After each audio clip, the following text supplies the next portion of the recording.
오늘은 맥주 감사 주일 그 의미로 또 우리가 오늘 주일 예배를 드립니다. 맥주절의 의미는 하나님이 이스라엘 백성들 출애굽 후에 광야에서 모세를 통해서 주셨던 새 절기, 유월절, 어린 양의 피로 구원받았던 유월절의 의미는 그리스도 보혈을 통해서 구원의 은혜입니다. 우리가 늘 구원의 확신, 이게 바로 유월절의 의미입니다. 지금 이 시대도 똑같아요. 구원의 확신 가지고 가셔야 되고요. 두 번째가 맥추절을 지키라. 맥추절의 의미는 이스라엘 백성들이 출애굽하면서 가나안 땅을 향해 가면서 광야에서 50일 만에 보리, 맥, 추수했다. 그게 맥추절의 의미예요. 그런데 이스라엘 백성들이 광야에서는 농사 지을 수가 없었잖아요. 지을 필요도 없었고 지을 수 있는 상황도 아니고요. 그런데 맥추절의 의미를 지금 이 시대 우리가 잘 기억해야 될 것은 성령 강림의 주일이에요. 우리 예수님이 십자가에 죽으시고 난 이후에 3일 만에 부활하셔서 감람산에서 40일 동안 하나님의 나라에 대해서 언약의 말씀 주시죠. 그리고 40일 만에 다시 승천하십니다. 승천하셨다가 10일 만에 다시 마가의 다락방에 성령으로 오셔요. 이게 50일 오순절의 역사예요. 지금 이 시대 구원받은 우리에게는 오순절에 대한 의미가 참 중요하죠. 그래서 맥추절, 이제 이스라엘 백성들이 가나안 땅에 정복해서 가서 이제 첫 수확 보리 추수해서 하나님 앞에 이제 애물 드렸던 것이 바로 맥추절의 의미예요. 우리도 마찬가지요. 1년 동안 농사지어서 드린 것이 수장절이지만 맥추절은 우리가 6개월 동안 우리를 지키시고 보호해 주셨던 이 하나님의 은혜에 감사해서 이 절기로 하나님 앞에 또 애물 드리면서 감사하는 것이 바로 맥추절, 그런 의미의 역사입니다. 그렇게 이해하시면 돼요. 구원의 의미 그렇게 이해하시고 성령이 내 안에 계셔서 나와 함께 하신다는 이 축복 확신하시면 되겠고요. 그런데 하나님은 유대인들에게 20세 된 유대인들은 반드시 1년에 3번 새 절기 때 하나님께 보이라 그랬거든요. 그러면 유대인들은 20세 이상 된 유대인들은 의례껏 이제 성전에 와서 하나님한테 얼굴 보이는 게 아니라 애물 드리면서 하나님한테 예배했단 말이에요. 그러면 새 절기 때만 했냐? 아니요. 유대인들은 하루에 3번씩 정시기도 하잖아요. 우리도 마찬가지예요. 매주 하고 매주 예배하지만 이 절기 때 또 하나님한테 귀한 애물 드리면서 하나님한테 감사하는 게 바로 이 새 절기의 의미다. 결론은 딱 하나입니다. 구원에 확신하고 감사해라. 아까도 우리 기도 중에 그런 얘기 했습니다만은 항상 기뻐하라, 쉬지 말고 기도하라, 범사에 감사하라.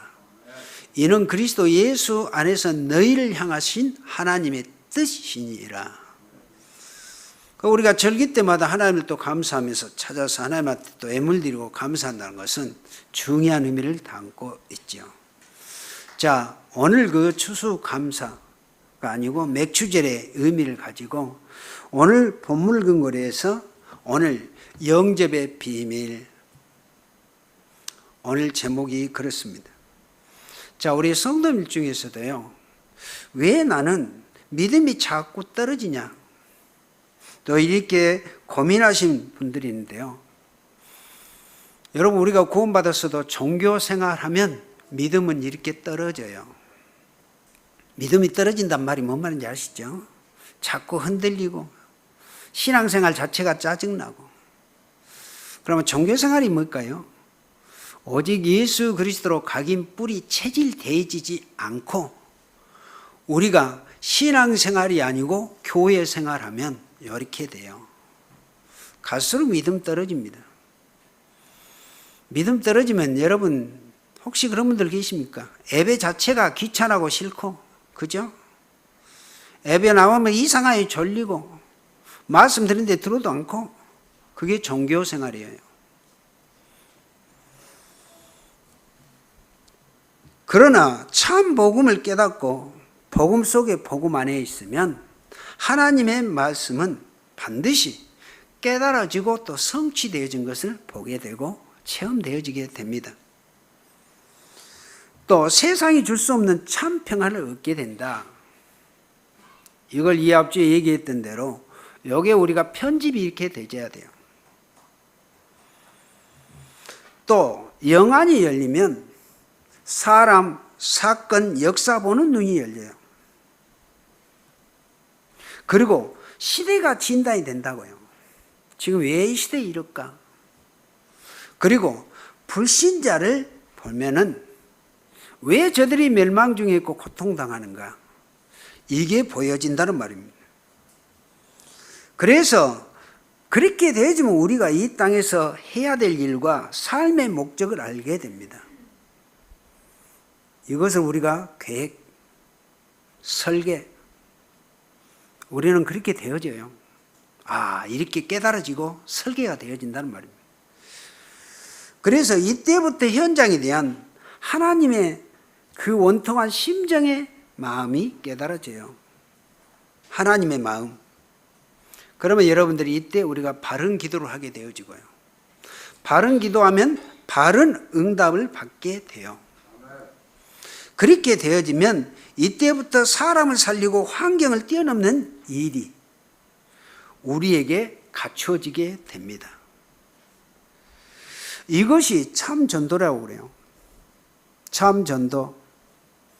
이것을 디자인하라 그랬죠. 우리가 디자인이 이렇게 돼야 돼요. 그러므로 참 전도가 되어지는 때부터 우리와 관계된 모든 것이 살게 되고 살리게 됩니다. 이것이 참 전도란 말입니다.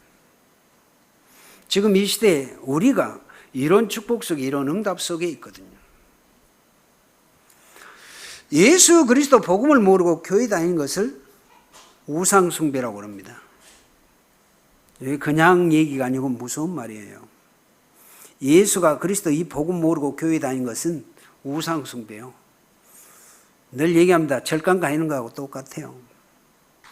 이 세상의 모든 종교가 우상 숭배하는 것이잖아요. 자, 복음을 모르면서 교회에 오래 다니고 사업하는 사람들, 그 사람들 복음 모르고 사업한 사람들 있죠? 그 사업은 한탕주의예요. 잘 먹고 잘 사는 것. 지금 어쩔 수 없이 그래요. 복음 제대로 모르는 사람들. 그런데 복음을 알면 알수록 이 평안함을 누리게 되고 내가 할 일이 없구나 이걸 깨닫게 돼요. 이 정도 우리가 되져야 돼요. 하나님이 모든 것을 다 하시구나. 그런데 방금도 얘기했듯이 교인들은 이렇게 안 되거든요. 내가 뭐든지 해야 되고 사업도 내가 열심으로. 그러면 육신적인 사업이 되거든요. 그런데 모든 것을 내가 하나님한테 맡기고 하나님이 하신다는 이 중심을 가지도록 해야 돼요. 그게 참 복음을 아는 사람이에요.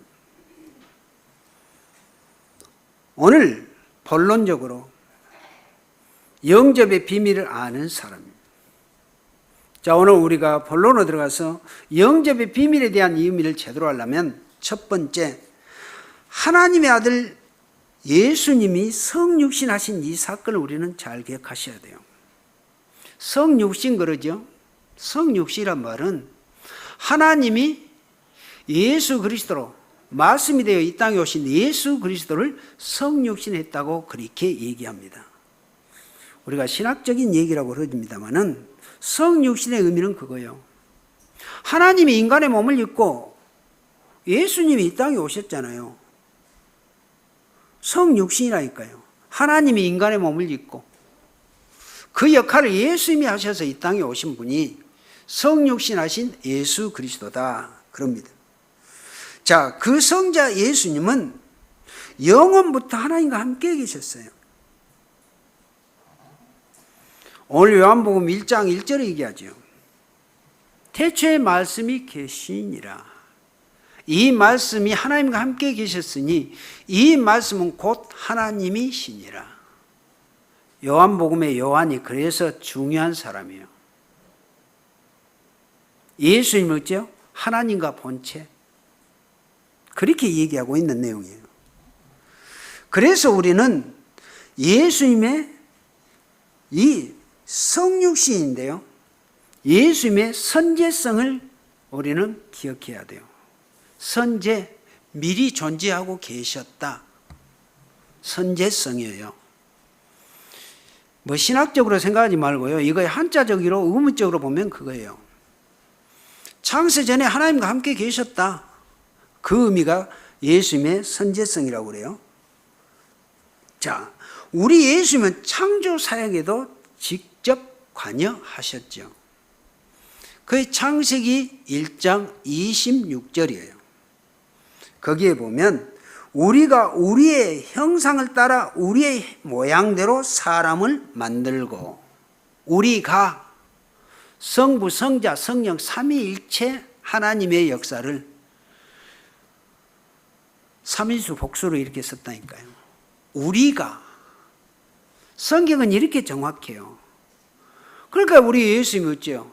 창세 전에도 하나님과 함께 계시고 하나님의 본체시다. 이걸 여러분들 잘 기억하셔야 돼요. 지금도 이단들 우리 예수님을 하나님의 본체, 동등된 부위로 인정 안 하신다니까요. 그거 여러분들 아세요?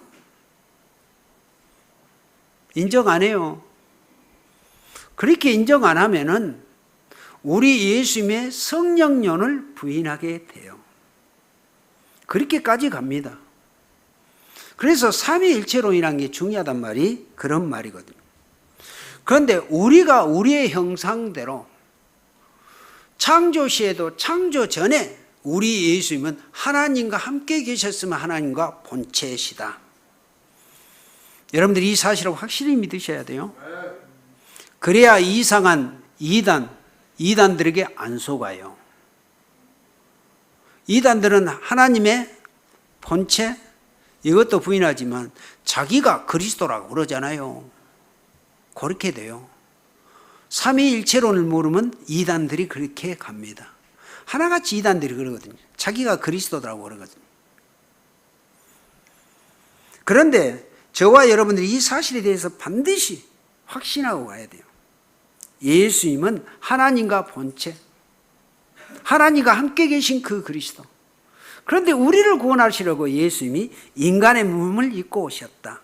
성육신. 이 사실만 우리가 제대로 알면 그리스도, 영접에 대한 의미 제대로 알게 돼요. 오늘 1장 3절에 뭐라고 합니까? 만물이 그로 말미암아 지은 바 되었으되 지은 것이 하나도 그가 없이는 된 것이 없다. 예수님이 모든 걸 다 창조했다니까요. 하나님의 말씀으로 다 창조하셨잖아요. 그때 우리 예수님이 하나님과 함께 본체이신 하나님이 그렇게 창조 사역을 하셨다. 믿어지셔요? 너무너무나 중요해요. 그래서요, 요한복음 8장 56절에서 58절에 우리 예수님이 하신 말씀이에요. 58절에 보면 우리 예수님이 진실로 진실로 너에게 이르노니 아브라함이 나기 전부터 내가 있었느니라. 우리 예수님이 하신 말씀이에요. 56절에 보면 네 조상 아브라함이 나의 때 그때를 보고 기뻐했다. 예수님이 십자가에 죽으심으로 우리를 구원해 주신 그때를 보고 기뻐했다 그랬더니 유대인들 종교 지도자들이 뭐라고 그래요? 네 나이가 아직 50도 안 된 것이 2000년 전에 우리 믿음의 조상 아브라함이 너희 때 보고 기뻐했다. 그러니까 유대인들, 바리새인들 입장에서는 기가 찰 노릇이지. 여러분, 우리 예수님의 아까 얘기했듯이 하나님과 동등된 하나님과 본체에 대한 의미를 모르면 유대인들, 바리새인들 착각한다니까요. 그래서 그걸 가지고 신성모독이라고 해가지고 예수님을 십자가에 죽인 사건이 그 사건이에요. 여러분들은 어떻게 생각하십니까? 요한복음에서 성경은 그것을 얘기해요. 너희 조상 아브라함이 나 때를 보고 기뻐했고 아브라함이 낳기도 전에 내가 먼저 있었다. 참, 이게 우리는 지금 쉽게 얘기하지만 이 말을 못 알아먹은 사람들이 종교 지도자들 성경 달달달달 외우고 가지고 가르친 바리새인들, 유대인들이에요. 아시겠습니까? 이게 그냥 쉽게 하는 말이 아니고요. 그래서 오늘 1장 14절에 얘기합니다. 오늘 14절은 뭐라고 그래요? 오늘 14절 한번 보세요. 말씀이 육신이 되어 우리 가운데 거하심에 우리와 그의 영광을 보니 아버지의 독생자의 영광이요 은혜와 진리가 충만하더라. 이 말씀이 그리스도가 육신이 되어 인간의 몸을 입고 육신이 되어 우리 가운데 오셨다. 지금 오셨다. 그 말 아닙니까? 얼마나 예수 그리스도를 확실하게 증거하고 있습니까? 요한이 사복음서는 그렇게 얘기하고 있습니다. 그래서 하나님의 로고스 말씀이 인간의 몸을 입고 이 땅에 오셨다는 것, 이걸 지금 설명하고 있죠. 저희들은 이 사실을 확실하고 알고 있고요. 확신하게. 하나님의 말씀이 예수님에게 성취되었다는 것입니다. 하나님의 언약의 궁극적인 목적인 임마누엘, 구원과 세계 복음을 이루시기 위하여 하나님이신 예수님이 인간의 몸을 입고 이 땅에 오셨다. 저와 여러분들 이 사실을 확실하게 믿으셔야 되고요. 이걸 성육신이라고 한다는 말입니다. 그래서 예수님께서 하신 그리스도의 일로 십자가의 죽으심과 부활을 우리는 참 복음이다 간다. 우리가 복음 그러죠? 복음은 거의 다른 게 아니에요. 복음 그 말은 예수 그리스도의 십자가의 죽으심과 부활을 복음이라고 그래요. 우리는 복음 그러면은 예수 그리스도, 그 그리스도가 나의 죄를 위해 십자가 죽으시고 부활하시고 지금 성령으로 내 안에 들어와 계신 이 사실을 우리는 복음이라고 하는 것입니다. 그래서 복음 그러면 여러분들 그렇게 딱 정리해서 이해가 되셔야 돼요. 믿어지시죠? 그 복음이라는 의미가 그예요. 그래서 성자 예수님은 영원 전부터 하나님과 함께 계신 하나님이셨다. 그런데 하나님이신 예수님이 인간의 몸을 입고 우리 나를 구원하시기 위해서 이 땅에 오신 예수 그리스도, 성육신. 그래서 예수님이 이 땅에 오신 것은 임마누엘 사건, 하나님이 우리 안에 오시려고. 그러면 오늘 두 번째로 예수님을 설명하는 단어들이 오늘 본문에 나와 있는 내용. 아까 1장 1절 읽었죠? 태초에 말씀이 계신데 이 말씀이 하나님과 함께 계셨다. 예수님을 설명한 단어, 최초에 하나님과 함께 계셨다. 창조주 하나님.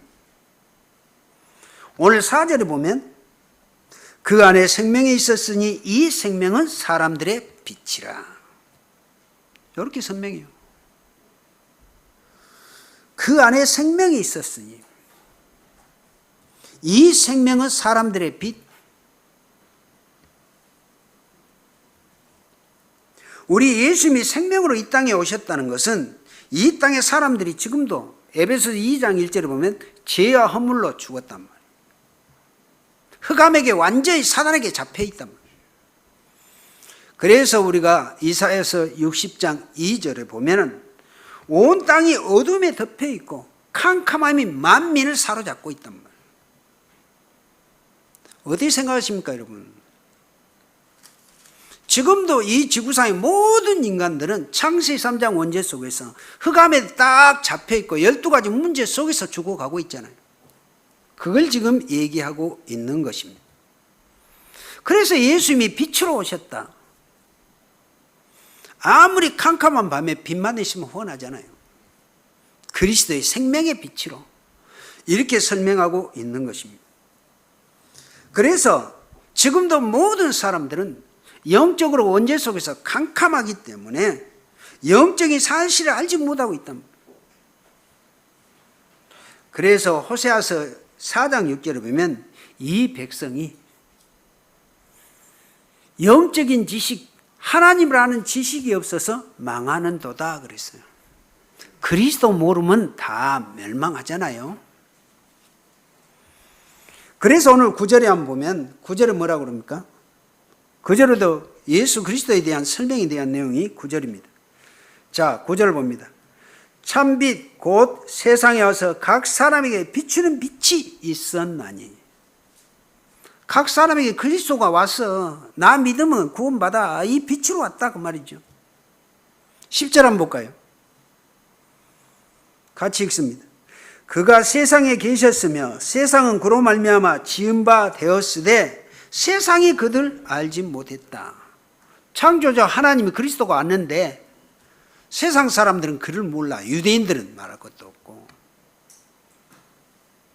오늘 요한복음은 유대인들, 바리새인들, 종교 지도자들 대상으로 하신 말씀이에요. 그가 세상에 계셨으며 지금 오셨고 계셨잖아요. 세상은 그로 말미암아 지은 바 되었는데 세상이 그를 알지 못하고 인정하지 않고 있다고 말이에요. 11절이 더 중요해요. 11절 한번 보세요.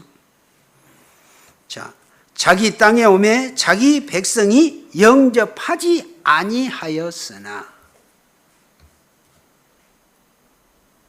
오늘 요한복음이 얼마나 사실적으로 구체적으로 얘기한가 보세요. 지금 유대인들, 바리새인들, 종교지도자들 모두 예수님이 구원하러 오셨는데 자기 백성에게 왔는데 그 백성들이 인정을 안 하고 예수님을 받아들이고 영접하면 되는데 영접도 아니야 하는데 오늘 12절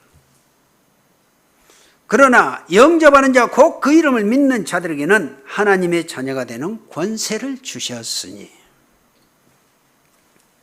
세 번째요. 이 예수 그리스도를 영접한 자가 하나님의 자녀여 구원받게 된다. 그 얘기죠.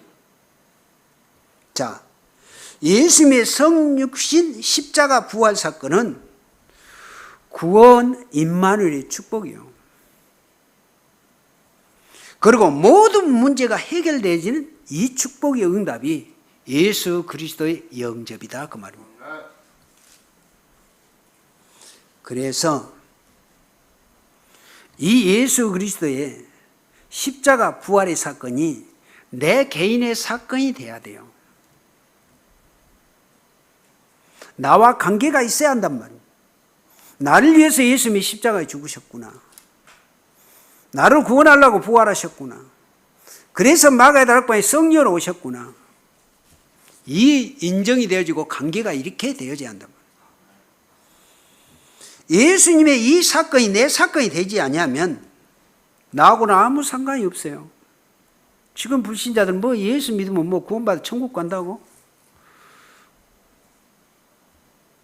여러분 영접 안 되지면 그래요.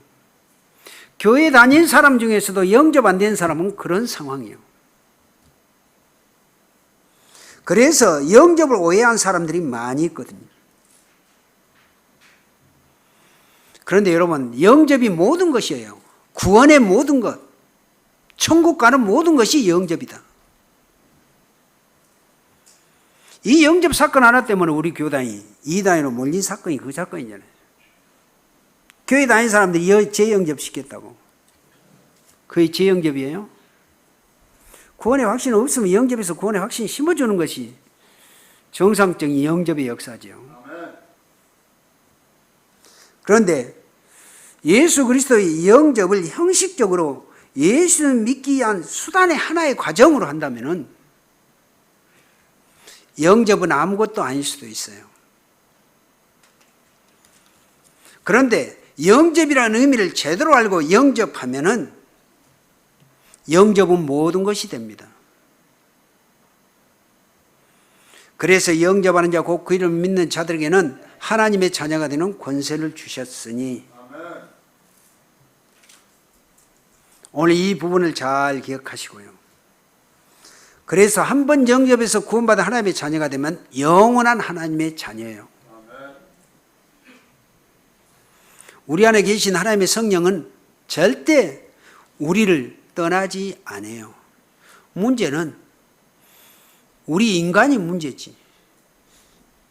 그런 사람들이 누구예요? 영접해놓고 교회 안 다니고 신앙생활을 어떻게 이렇게 하다 보면 내가 하나님이 나를 버렸다고 그러는데 버리지 않아요. 영접만 내 대대로 되어지고 그리스도가 내 안에 계신다. 그거 확신하면 천국 가는 데까지는 이상 없이 천국 가요. 자, 물론 천국 가는 날까지 하나님이 이리 굴리치고 저리 굴리치고 그러다 보면 맨날 이리 받고 저리 받고 그러다가 천국 가니까 문제지.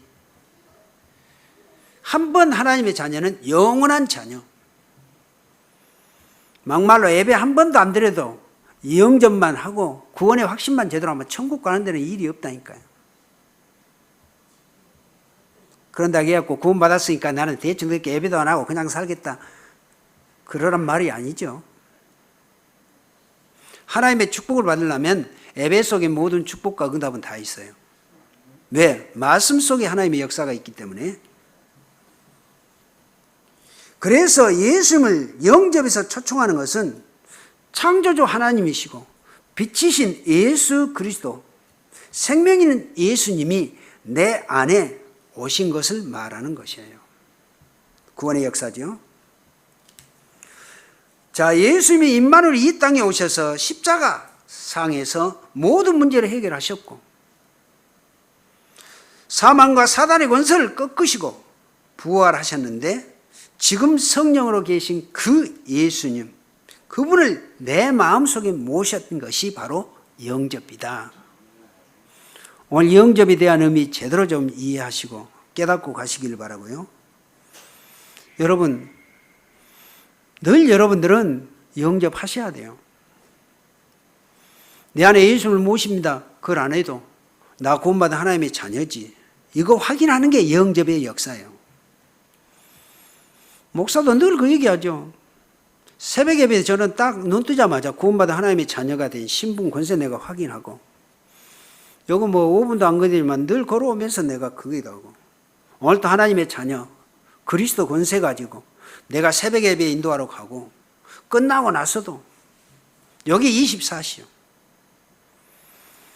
여러분들이 24시 그러면 막 24시 동안 아니거든요. 순간순간 늘 내가 이거 확인하고 간다는 건 너무나 중요해요. 그래서 볼지어다 내가 문 밖에 서서 두드리는 누구든지 내 음성을 듣고 문을 열면 내가 그에게로 들어가서 그와 더불어 먹고 그는 나와 더불어 먹으리라. 우리 안에 들어오셔서 우리 하나님 예수님은 우리와 함께 같이 계시겠다. 임마누엘로.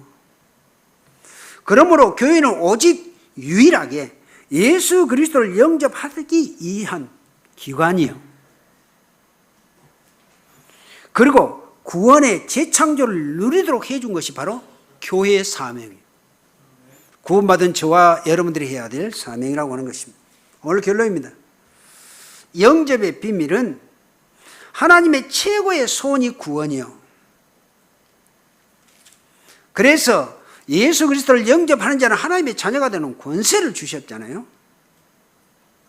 그래서 이 사실을 제대로 알고 예수 그리스도를 영접한 사람은 구원을 받게 된다.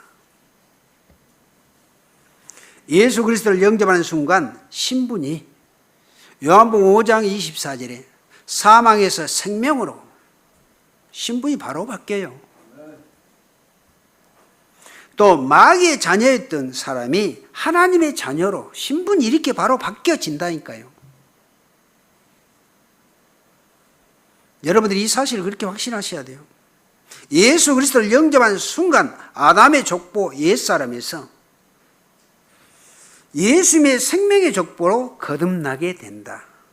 다시 태어나게 된다. 이걸 중생 그렇게 얘기하죠. 그래서 구원과 영생의 시작이 영접입니다. 이로부터 났다. 하나님부터로 난 자다. 그래서 오늘 13절에 얘기하잖아요. 영접하는 자 곧 그를 믿는 자들에게는 하나님의 자녀가 되는 권세를 주셨으니 이는 혈통으로나 육적으로나 사람의 뜻으로 나지 아니하고 오직 하나님께로부터 난 자들이다. 아멘. 이게 너무너무나 중요하고 귀중해요. 혈통으로나 육적으로나 사람의 뜻으로 나지 않고 에베소 2장 8절 너희가 그 은혜로 믿음으로 말미암아 구원을 받았으니 이것이 너희에게서 난 것이 아니요 하나님의 선물이요. 위로부터 태어났다 거듭났다는 말은 하나님으로부터 예수 그리스도를 영접하면 하나님으로부터 신분이 바뀌어져 하나님의 자녀가 되도록 역사해 주신다는 사실입니다. 그래서 구원과 영생의 시작이 영접이라고 하는 것입니다. 영접한 순간 하나님의 성령으로 내주하시고 성령의 내주와 동시에 흑암 사단의 권세가 영원히 떠나게 되어지고 예수 그리스도를 영접한 순간 하나님의 재창조의 역사가 시작됩니다.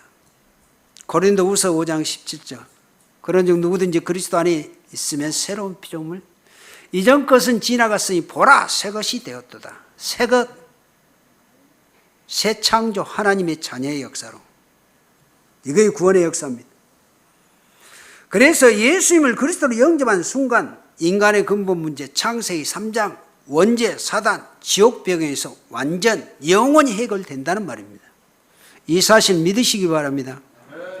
우리 교회 여러분들이 확신하고 믿지만 더 확신하고 더 믿으시고 자, 그래서 영접의 비밀을 알면 영접이 최고로 중요하다는 이 사실을 알게 됩니다. 임마누엘 구원은 그리스도의 영접과 관계에 있기 때문에 그렇습니다. 그래서 제대로 영접한 사람은 성령께서 그 사람에게 역사하시기 때문에 그 사람이 가는 모든 현장은 변화되게 됩니다. 우리가 참 복음, 그리스도 안에서 참 기도, 참 전도의 비밀을 알고 있으면 하나님께서는 영접할 대상자 만남을 허락해 주셔요. 이게 참 전도의 운동의 역사죠. 오늘 영접의 비밀을 제대로 알고 깨닫고 예수 그리스도를 영접한 여러분들, 오늘부터 이 축복의 역사, 하나님의 구원받은 자에 드려진 응답의 역사, 새롭게 시작되는 역사가 이루어지기를 예수 그리스도 이름으로 축원을 드립니다. 살아계신 하나님 감사합니다. 오늘도 영접의 비밀 귀한 또 말씀 우리에게 허락해 주셨고 이미 예수 그리스도를 영접해서 하나님의 자녀가 된 우리 무한생명교회 모든 성도님들 이제 그리스도가 성령으로 내 안에 임마누엘 계심으로 우리 성도님들 가는 모든 삶이 이제 보좌의 축복 시공간을 초월한 하나님의 역사가 이루어서 세계복음화의 주역들 되도록 전도자의 삶을 온전히 누리도록 하나님의 축복으로 역사하옵소서. 예수 그리스도 이름으로 기도하옵나이다. 아멘.